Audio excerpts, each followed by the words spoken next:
Bonjour et bienvenue dans cette nouvelle vidéo de Vivre sainement sur des personnes révoltées témoignent sur cette crise de Covid. Aujourd'hui, la vidéo est un peu plus longue que d'habitude, mais les témoignages sont tellement nombreux que c'était dur de faire des choix. J'ai donc pris uniquement les derniers témoignages d'actualité que je ne commenterai pas car elles parlent d'eux-mêmes. Je vous invite à partager cette vidéo un max sur tous les réseaux sociaux pour éviter la censure. D'ailleurs, à ce sujet, je vous invite sur Odysée. Pour ceux qui ne connaissent pas encore Odysée, c'est comme YouTube mais sans absolument aucune censure et avec des récompenses pour aider vos créateurs préférés. Regardez dans la description, je vous ai mis le lien ci-dessous pour vous inscrire. Alors venez nous rejoindre, nous sommes déjà plus de 27 000 sur ma nouvelle chaîne Odysée et de plus en plus de youtubeurs nous rejoignent tous les jours. Je vous remercie aussi de votre aide pour ma cagnotte Tipeee et ma cagnotte Paypal pour mes vidéos quand elles sont démonétisées. Allez, on va commencer tout de suite. Peuple de France, peuple du monde, force et honneur, nous allons tous résister, tous ensemble. C'est parti. J'ai un coup de gueule à passer parce que comme vous le savez, j'ai une salle de sport, il y a une caméra, laquelle je regarde. Là, celle-là. juste là, oui. Alors, je vais être très clair. Je vais pousser un coup de gueule. J'arrête pas de pousser des coups de gueule en ce moment sur les réseaux et j'espère que là je vais être entendu. On nous demande de fermer les salles de sport. Donc je vais être très clair avec tout le monde. Donc peu importe, il y aura des sanctions, j'en ai strictement rien à faire. Je vous le dis ouvertement, je ne fermerai pas les salles de sport. Voilà, c'est très clair. Liberté pour les restos, liberté pour les restos. Chaque soir depuis lundi, des restaurateurs et des patrons de bars investissent une rue parisienne pour dénoncer la fermeture des établissements à 22 h. Ils se sentent injustement visés par Olivier Véran, le ministre de la Santé. Nous devons être reçus maintenant. Vous dire, quand on voit la manière dont c'est gouverné, je les comprends les Marseillais, voilà, et que je trouve qu'effectivement, je serais Marseillais, restaurateur Marseillais, moi aussi je les comprends. j'aurais vraiment l'impression. Non mais attendez, mais j'arrive pas à passer deux mots. Bah, écoute, sauf qu'il y a que ça qui marche, de s'opposer. Eh bien, nous sommes dans le pays France qui est sous l'emprise d'un régime, celui instauré par Emmanuel Macron. On a fait une grosse pétition dans l'Oise. Là, récemment, j'ai posté une photo à Bercy. Tout le monde est assis les uns côté des autres avec des masques. On dit rien. On nous demande de fermer les restos. Moi, c'est mon business. Si je ferme là maintenant, je ferme la porte, je coule mon business. C'est-à-dire que je vire mon fils, il n'y a plus de salaire. Mais la réalité aujourd'hui, on n'est pas du tout en tension comme ça n'a rien à voir en termes d'ordre de grandeur. L'évolution du solde de patients en réanimation quotidien, vous voyez ce qui se passe en mars et vous voyez ce qui se passe maintenant, ça n'a juste rien à voir. Dans l'histoire de la médecine et de la science, c'est la première fois qu'il y a toute une succession d'articles bidonnés. Là aussi, il y a quand même eu le Lancet. On a retrouvé que derrière, on avait tout de suite communiqué en disant que c'était un article faux, bidonné. Il y a eu une succession de personnes qui sont allées vanter les mérites, alors que quelques semaines après, cet article a été clairement rétracté. C'était des données produites par une société dont la représentante commerciale était une stripteaseuse de Las Vegas. Donc on va dire que c'est un peu grotesque. Vu l'HEG et vu la conjoncture actuelle, pour moi, il est impensable de continuer ou de remonter l'entreprise. Si les restaurants parisiens ne s'étaient pas unis cette semaine, n'avaient pas, avec Philippe Etchebest et d'autres, s'ils ne s'étaient pas révoltés, ils nous auraient tout fermé. Voilà, c'est une question de rapport de force. Et comme ce gouvernement, visiblement, Olivier Véran, il vient même pas aux réunions. Enfin, franchement. Alors, je crois que le protocole a été écrit dans la nuit, d'après les informations que j'ai du ministre de la Santé lui-même. Oui. Et donc voilà, les informations seront détaillées par le préfet l'allemand. Les clients seront ressentis. On imagine que on va encore être stigmatisé, on va encore dire que c'est de la faute des restaurateurs. Cette fois-ci, après avoir fait fermer les boîtes de nuit, puisqu'il n'aime pas le monde de la nuit, il a fait fermer les bars du soir, puisqu'il considère que le virus se déplace après 22 heures. Didier Chenet, que je vais répéter son témoignage, vous trouvez normal qu'un ministre sur des décisions aussi importantes ne soit pas là et qu'envoie son directeur de cabinet? La vérité, vous savez laquelle c'est? Il a peur. Il a peur de l'affrontement, il a peur d'aller parler avec les gens. Et ben qu'il fasse autre chose. Je suis désolé de vous le dire. Si t'es ministre et que t'es pas capable, je suis désolé de vous le dire. Pardon? Vous me dites que le masque ne sert à rien en ce moment? Oui, le masque ne sert à rien et je vais vous dire pourquoi. Je peux vous le dire. Bah allez-y. C'est simple. Le masque ne sert à rien. Mais en disant ça, je dis un truc énorme, je le sais très bien. Habituellement, elle intervient en France à partir du 20 décembre. Il y a des raisons de penser qu'elle interviendra encore plus tard. Elle a été faible, masque, gestes barrières, enfin surtout gestes barrières d'ailleurs, parce que le masque, les études montrent que ça marche pas trop là-dessus. Vous téléchargez l'application Stop Covid sur votre téléphone? Non. Non. Pourquoi? Non. Non, parce que je n'ai pas chargé, je ne l'ai pas fait. Mais pourquoi? Mais vous poussez les Français à le faire, vous l'avez pas fait?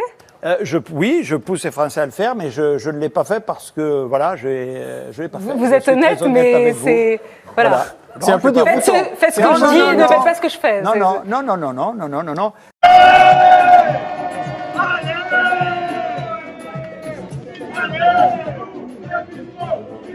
Dans cette salle d'audience, l'anonymat est requis pour notre caméra.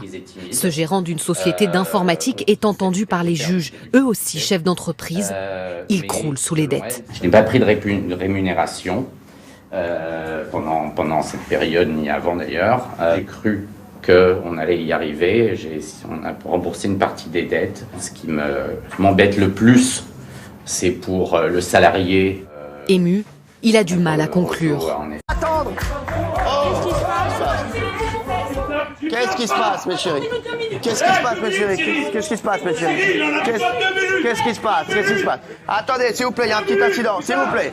Déjà, c'est une catastrophe d'un point de vue économique. C'est-à-dire que là, les clients, si on voulait faire fuir les clients, il n'y avait pas mieux que de dire on est ouvert, pas ouvert, fermé. Enfin, les clients n'y comprenaient pas trop grand-chose. Alors, vous êtes qui, monsieur? Nous sommes des maîtres d'hôtel. D'accord. Voilà. Nous représentons les précaires les extras, en l'occurrence. Aujourd'hui, pour la plupart sont au RSA. Le mois prochain, on sera le double au RSA. Moi, j'ai appris ça. Les restaurants sont ouverts, cher ami. Oui. Bon. Mais il y a quand même un changement dans le protocole sanitaire. Oui, alors, il faut mettre son nom et une bouteille. Oui, mais ça, c'est pas grave. Ça, c'est ce que j'ai défendu. Ça, c'est pas grave. Ça, c'est bien. Mais il y a quelque chose que vous ne savez pas, sans doute. C'est qu'avant, tu rentrais avec un masque. Oui. Tu enlevais ton masque. Oui. Tu t'asseyais, tu mangeais. Oui. C'est fini. Maintenant, il faut attendre que le plat arrive. Non. Tu gardes ton masque tout le temps, sauf quand tu manges. Non. Sauf quand tu manges. Ça va pas être gay. Non, ils sont cinglés. Hein. C'était pas seul dans la nature. Oui. Le coup est dur à encaisser pour le dirigeant. Il y a toujours une déception. La situation est évidemment pas évidente.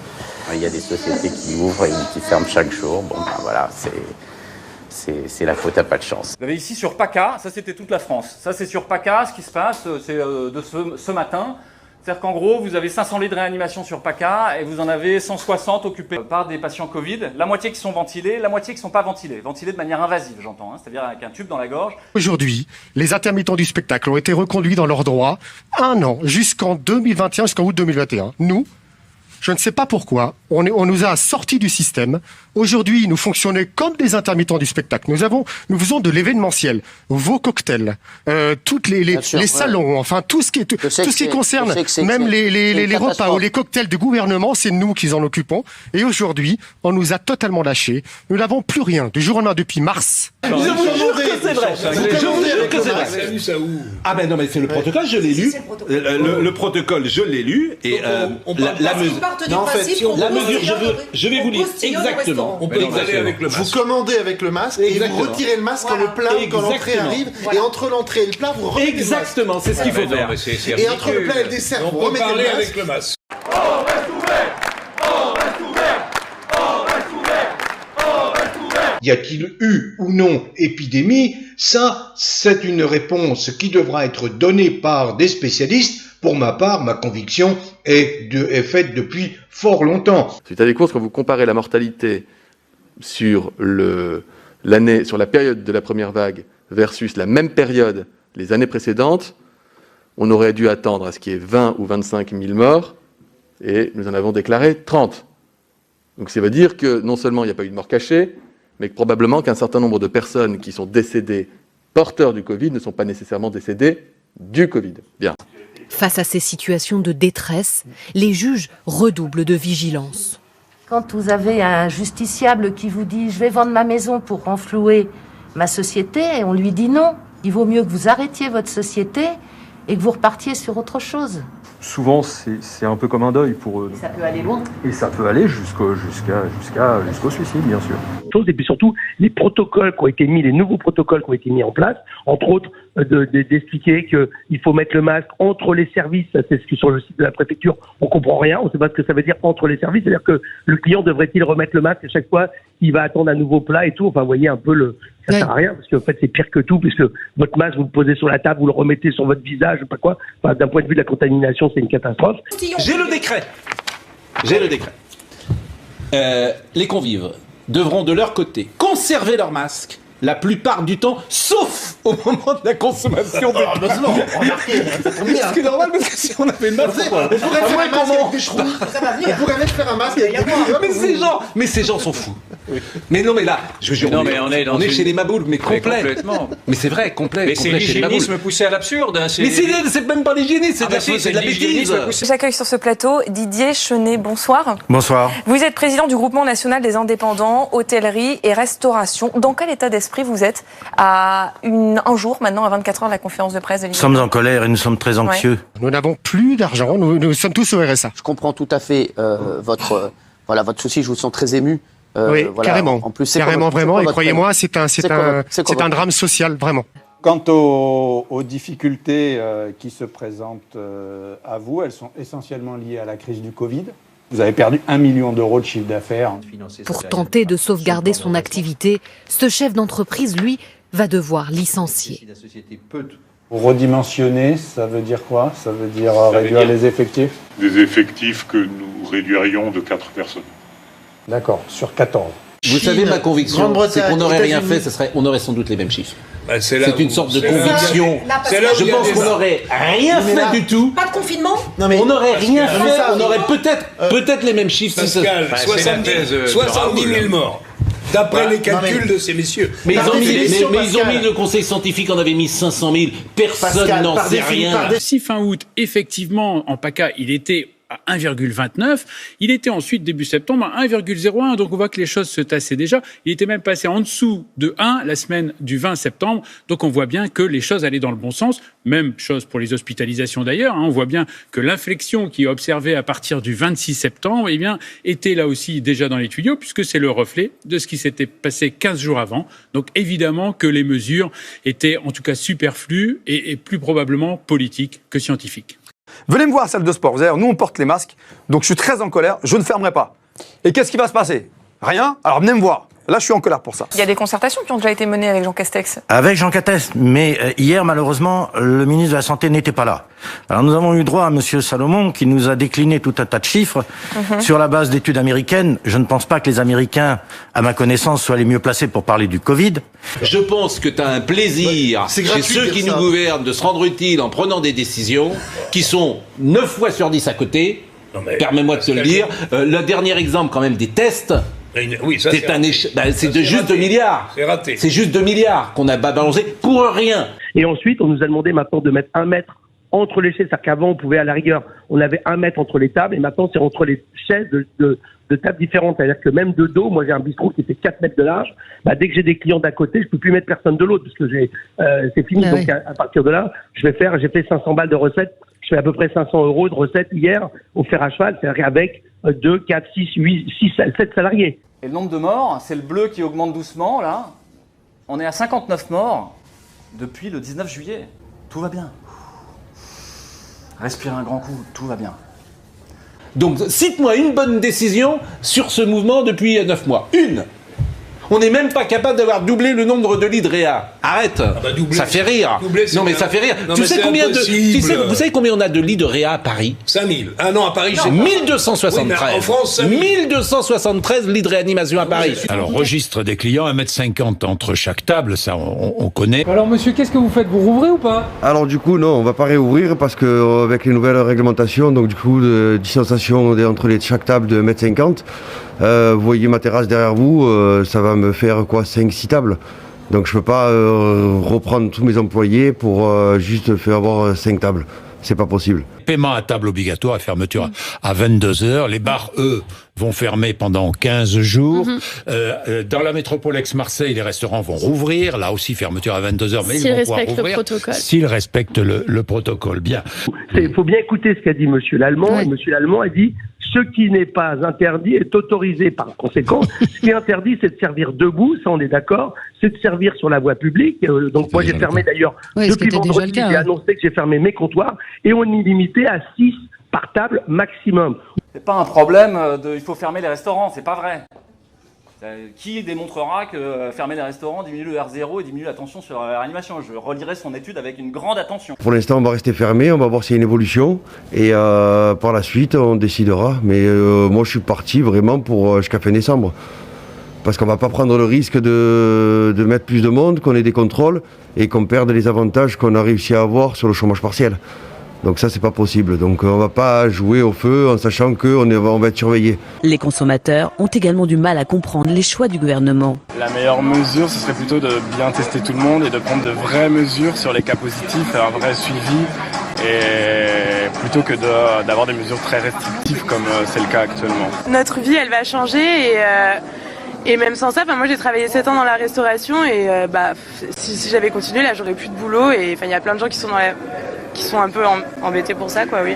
C'est vrai qu'effectivement, des petits lieux comme le fer à cheval que je connais bien, qui est dans le Marais, effectivement, des petits lieux comme ça, bien sûr, ils vont travailler à 20% de leur capacité, parce que déjà, ils travaillaient à 40, avant cette restriction supplémentaire. Vous savez qu'aujourd'hui, mais quand même, il faut savoir que depuis le mois de juin, que nous avons réouvert nos établissements, nous travaillons à perte, tous. Bien sûr. Tous, on travaille à perte. Donc, il faut le savoir quand même. Et puis ensuite, si on se reporte à la lettre de l'épidémiologie, du 24 septembre, vous constatez que sur 2328 clusters, 50 concernent notre activité, donc 2%. On va faire comment? On réouvre, on referme, on réouvre, on referme. Moi j'ai mes employés, ça veut plus, on fait des courses. Après, il faut gérer les courses aussi, donc c'est ça qui est très compliqué pour nous. Professeur Toussaint, est-ce que vous estimez encore qu'on fait trop peur, qu'on gouverne toujours trop par la peur? Eh bien, ce qui est surprenant, c'est que les autorités sanitaires l'assument totalement. On vient de voir la note d'alerte du Conseil scientifique présenter cette stratégie qui était celle de gouverner par l'injonction et par la peur, je reprends les termes, qu'il trouvait ne plus être tout à fait efficace. Enfin, vous n'avez pas le droit de le faire, ça, vous savez que ça peut vous coûter très cher. Ça me coûtera ce que ça coûtera, je ne fermerai pas. Et dans l'Oise, je vous assure qu'on est très soudés. D'ailleurs, il y a une manifestation vendredi, donc j'espère que vous serez nombreux. J'ai fait une pétition, tout le monde l'a signée. Donc il y a la marque qu'on nous prenne pour des pigeons, il y a la marque qu'on ferme des restaurants, même les restaurateurs ne devraient pas fermer. Nous, on n'est pas là pour faire une querelle de chiffres, mais on veut qu'on nous explique pourquoi c'est nous qui sommes montrés du doigt. Pourquoi nous avons le sentiment d'être stigmatisés et d'être le bouc émissaire donc dans cette affaire. Alors maintenant, nous voulons le voir parce que nous avons des propositions à faire. Parce que M. Véran semble ignorer que nous avons un protocole sanitaire. M. Véran, alors, en fait, quand il a dit qu'il y avait des études, il a menti quand il a dit qu'il y avait des études étrangères et françaises qui démontraient que les restaurants seraient des lieux où on se contaminerait. Il n'y a aucune étude et aucun professeur. Ils vous sortent tous ça en ce moment qu'il y a eu des études. Il y a une étude américaine, il y a une étude chinoise qui était sortie dans Le Monde et l'autre qui est sortie sur La Voix du Peuple, La Voix de son maître, France 2, c'était jeudi la semaine dernière. Il n'y a aucune étude. Donc en fait, ça, c'est faux. Vous savez qu'en disant ça sur ce plateau-là, vous allez vous attirer les foudres. Je suis prêt. Qu'est-ce qu'il y a? Je suis prêt. Voilà. Allez, venez. Je ne fermerai pas. Venez devant ma porte, je vous empêcherai de rentrer, je ne fermerai pas. Je vous le dis. Et tous les gens dans l'Oise, toutes les salles avec lesquelles on a signé. Donc vous allez rester ouvert toute la semaine prochaine? Je reste ouvert. La réalité, qu'est-ce qu'il faut faire? Il faut laisser les médecins prescrire. Vous sacrifiez l'économie d'un côté dans un premier choix de politique sanitaire, ou alors vous les laissez prescrire ce qu'ils veulent, qui coûte pas cher, qui est pas très toxique et qui peut-être pour rapporter gros. Je veux dire, quelqu'un de pragmatique, il n'a pas une hésitation, une seconde. Il y a 31 000 morts en France de la Covid-19, c'est 31 000 morts de trop, mais rappelons qu'il meurt en France 600 000 personnes, un peu plus de 100 000 personnes chaque année. On s'appelle beaucoup sur le million de morts de la Covid-19 dans le monde. Il meurt dans le monde 57 millions de personnes chaque année. Et donc c'est une petite partie des morts. Et j'avoue ne pas bien comprendre pourquoi cet affolement autour de la Covid-19, dont le taux de létalité, donc le taux de mortalité pour les gens contaminés, est entre 0,3 et 0,7%. Il y a nettement moins de 1%. Voilà, je suis dans la commission d'enquête sur la crise du Covid. J'aimerais, si vous voulez, qu'on ne revive pas à l'automne ce qu'on a vécu au printemps. Vous le redoutez ? Je le redoute, oui, parce que on sait qu'à la fin, une fois qu'on aura épuisé les solutions alternatives, on va nous dire il faut reconfiner. Et quand je vois 2 prix Nobel d'économie qui m'expliquent qu'on va reconfiner en décembre, c'est-à-dire au moment où certaines entreprises font 40% de leur chiffre d'affaires, commerce de bouche, le jouet, etc., je me dis mais on est chez les fous. On est chez les fous. Je me fais volontairement l'avocate du gouvernement parce que effectivement, Olivier Véran, vous parliez tout à l'heure de cette étude américaine et Olivier Véran s'appuie effectivement sur cette étude. Il a dit qu'il y avait 4 fois plus de chances quand on avait été dans un bar d'être contaminé et 2,5 fois plus dans un restaurant. Et ce sont les conclusions qui ont été menées effectivement sur une étude américaine. Vous contestez cette étude parce que vous dites que le protocole sanitaire n'est pas le même aux États-Unis. Ça a été mené, je crois, sur 300 personnes. Mais vous vous rendez compte, 300 personnes, quel panel! Ils ont rajouté ce va-et-vient de masques avec ça. Alors, moi, ce que je conseille à nos restaurateurs, c'est, bon, tant que le client n'est pas, le plat n'est pas arrivé ou l'entrée, de garder le masque. Mais s'ils ont l'apéritif, ils ne peuvent pas boire l'apéritif avec le masque. Donc, ils le retirent. Quand l'entrée arrive, ils le retirent aussi. Donc, ils le remettent un petit peu. Mais quand le plat arrive, je demande au restaurateur de servir très chaud. Comme ça, le plat principal va durer 20-25 minutes. Donc, on aura le temps de se regarder et d'échanger. Ouais.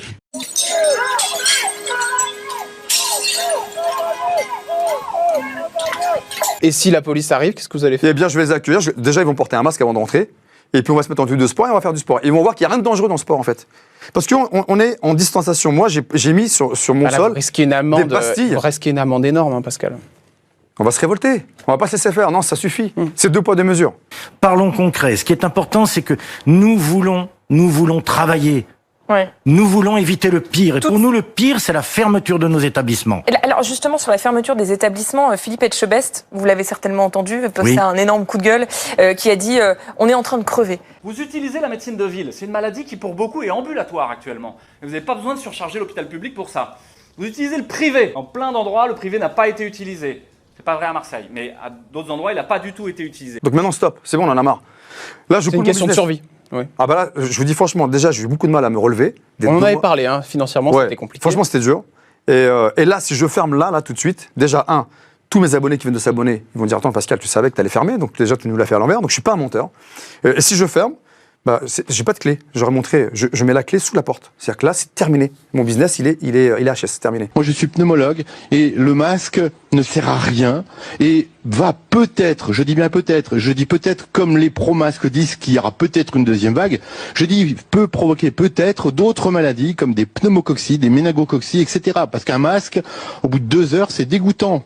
Il se remplit de nos germes personnel dans la bouche, puisque nous sommes tous porteurs sains de milliards de germes très pathogènes. Et un masque, au bout de 2 heures, c'est un bouillon de culture. Est-ce que c'est une fermeture de 15 jours pour l'instant qui a été décidée à Marseille? On ne sait pas si cette fermeture va s'étendre à d'autres villes, on le saura demain. Est-ce qu'en 15 jours de temps, il y a des établissements qui peuvent mettre la clé sous la porte? Et oui, parce que ça s'ajoute à 3 mois de fermeture. Vous comprenez? 3 mois de fermeture, un redémarrage chaotique, et puis maintenant, donc 15 jours de fermeture. Je vous assure, et en plus, gérer le personnel, ça devient quelque chose d'extrêmement difficile. Vous utilisez les réseaux de soins en ville, les gens peuvent tout à fait rester avec 3 litres d'oxygène, des anticoagulants, des antiviraux et des corticoïdes à la maison. C'est pas quelque chose de compliqué à prescrire ni à administrer. Et vous utilisez l'hospitalisation à domicile. Non, donc ils peuvent venir me voir, venez, c'est 100 rue Louis Blanc, venez. Alors, je vais vous accueillir, moi, il n'y a pas de problème. Bon, non, je suis en colère. C'est dit, hein, au moins. Je suis désolé, mais il fallait que ça sorte. C'est sorti. Bien sûr, c'est les 15 jours de trop. Et 15 jours de trop pour tout un tas de petits entrepreneurs. Moi, je pense à eux. Je veux participer à leur détresse. Vous savez que ce sont des entrepreneurs qui ont garanti sur leurs biens, la plupart du temps, les emprunts qu'ils ont faits. Donc c'est ça qu'il faut bien voir. C'est que on a affaire à une détresse aujourd'hui de ces petits entrepreneurs. En colère, ces soignants attendent de pied ferme le chef de l'État en visite dans un EHPAD. À sa sortie, une délégation syndicale entre dans le vif du sujet. Ça fait 40 ans que je suis là, ça fait 40 ans que je routine et j'ai jamais vu les augmentations arriver. Dans ces cas-là, ça fait 30 milliards par an. Les jeunes, j'essaye de les motiver pour qu'ils restent avec nous, mais j'ai plus d'arguments. Des soignants mobilisés jour et nuit et des salles de réanimation de plus en plus remplies. Le nombre de patients admis pour Covid-19 augmente chaque jour et le manque de personnel soignant inquiète. Non mais et puis là, le coût des 180 €, et je vous dis, c'est pas passé. 180 €, c'est le montant de la prime mensuelle obtenue après la crise du Covid. Un rattrapage jugé bien insuffisant tant le malaise est profond. Les personnels sont à bout comme ici à Rouen. Il faut bien comprendre qu'aujourd'hui, nous avons moins de lits et moins de personnel qu'en janvier. La situation a continué. Donc on ne peut pas faire face. On est dans une situation où depuis le déconfinement, les plans d'économie ont repris dans les hôpitaux. Ils continuent à fermer des lits par-ci, par-là, y compris des lits de réanimation. Enfin, qui sont quand même fermés. 14 lits de réanimation au CHU de Strasbourg, là où on en manquait. Oui, Olivier Véran avait promis 15 000 embauches lors du Ségur de la Santé, 7 500 pour pourvoir les postes vacants et 7 500 postes en plus. Mais dans les faits, on est très loin du compte. On a des trous partout dans nos plannings, me confie un chef de service d'un hôpital marseillais. On prend des intérimaires, ajoute-t-il, on comble les manques comme on peut, mais concrètement, on a moins de bras qu'en février-mars. En première ligne depuis le début de la crise du coronavirus, les médecins sont aujourd'hui débordés. En plus des consultations Covid, ils doivent assurer le suivi des autres pathologies, ce qui a conduit ce médecin à changer ses habitudes. Ces patients doivent désormais prendre rendez-vous. Il désinfecte le cabinet à chaque passage, une charge de travail supplémentaire qui commence à peser. On a 12 arrêts maladie sur la réanimation médicale, remplacés à 83% en auto-remplacement par l'équipe. Donc c'est-à-dire qu'on revient sur nos repos, on revient sur nos congés, on est rappelé la veille pour le lendemain pour venir travailler. On amène le travail à la maison, de savoir si on a bien fait, parce qu'il y a des collègues qui passent derrière nous. Mais on n'est pas forcément très libre psychologiquement de ramener tout ça à la maison. Nous, soignants, on est dégoûtés. On est démotivé par un gouvernement qui est incapable de gérer la crise, qui aggrave les choses. S'ils n'ont pas d'idée, qu'au moins ils s'inspirent de ce que font les autres pays européens. Mais là, fermer des lits, prendre des mesures contre les soignants. Un constat partagé par Anne Gervais, hépatologue à l'hôpital Bichat à Paris. Dans mon groupe hospitalier, on a eu 192 recrutements et 192 départs. Donc c'est zéro pour l'instant. Il faut non seulement faire venir les jeunes, ce qu'on essaye de faire, mais garder les vieux, les expérimentés, les pas si vieux.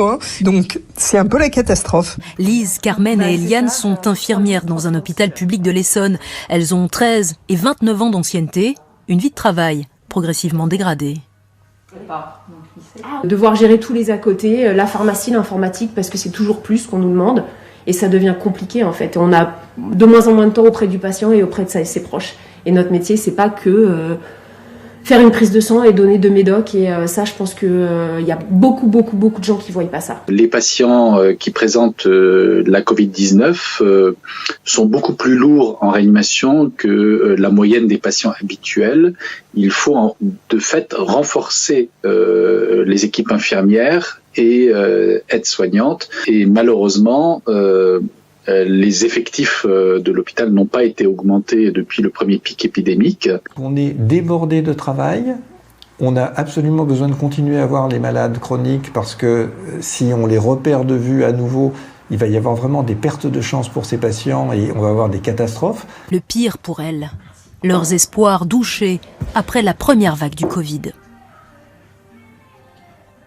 On a cru, et puis on a vite déchanté parce que non, de nouveau, c'est revenu comme c'était avant. Vous ne pouvez pas prendre vos vacances comme vous voulez parce que il n'y a pas de personnel. Vous ne pouvez pas avoir le matériel que vous demandez parce qu'il n'y a pas d'argent. Donc le monde d'avant est revenu au grand galop, quoi. Mais moi, je connais tous les hivers à Paris. Les lits de réanimation sont totalement saturés. Nous transférons des patients à Orléans, à Chartres. Tous les hivers. En temps normal déjà. En temps normal. Avant la période, on n'en parlait jamais. Avant la période bien sûr, Covid. on n'en parle pas. Alors que nous, on en parle tous les jours dans l'hôpital. On demande des lits supplémentaires. Rien ne nous est accordé. Et puis, un autre élément plus difficilement quantifiable a aggravé la situation. Il s'agit de la première vague. Des soignants ont été dégoûtés de travailler dans ces conditions, me raconte un cadre hospitalier. Ils ne veulent plus revivre ça. Dès qu'on les rappelle pour venir en renfort, ils nous envoient gentiment balader. Des effectifs pourtant nécessaires pour remplir l'objectif des 12 000 lits en réanimation annoncé par le gouvernement. Les médecins alertent, il manque de bras pour assurer le reste des opérations.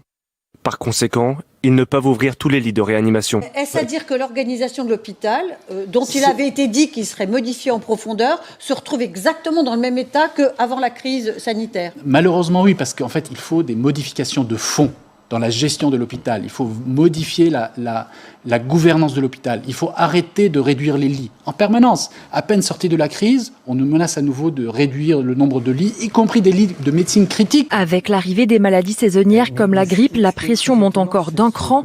Horaires à rallonge, patients inquiets et tendus. Chez certains généralistes, le malaise est profond. C'est qu'il n'y a pas de renfort possible.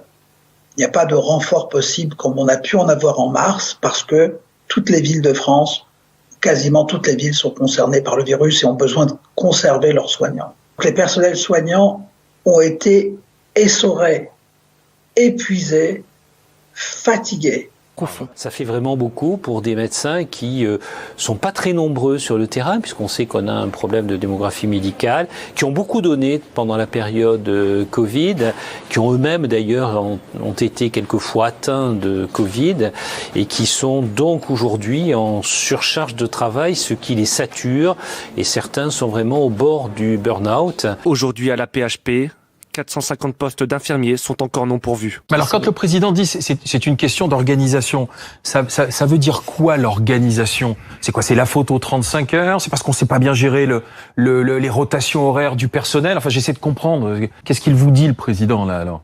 Mais n'importe quoi. Il vit dans. Le président dit n'importe quoi. Oui, tout à fait. Oui. Qu'est-ce qu'il vous dit le président là alors? Mais n'importe quoi. Il vit dans. Le président dit n'importe quoi. Oui, tout à fait, oui. Qu'est-ce qu'il vous dit, le président, là, alors? Mais n'importe quoi. Il vit dans. Le président dit n'importe quoi. Oui, tout à fait, oui.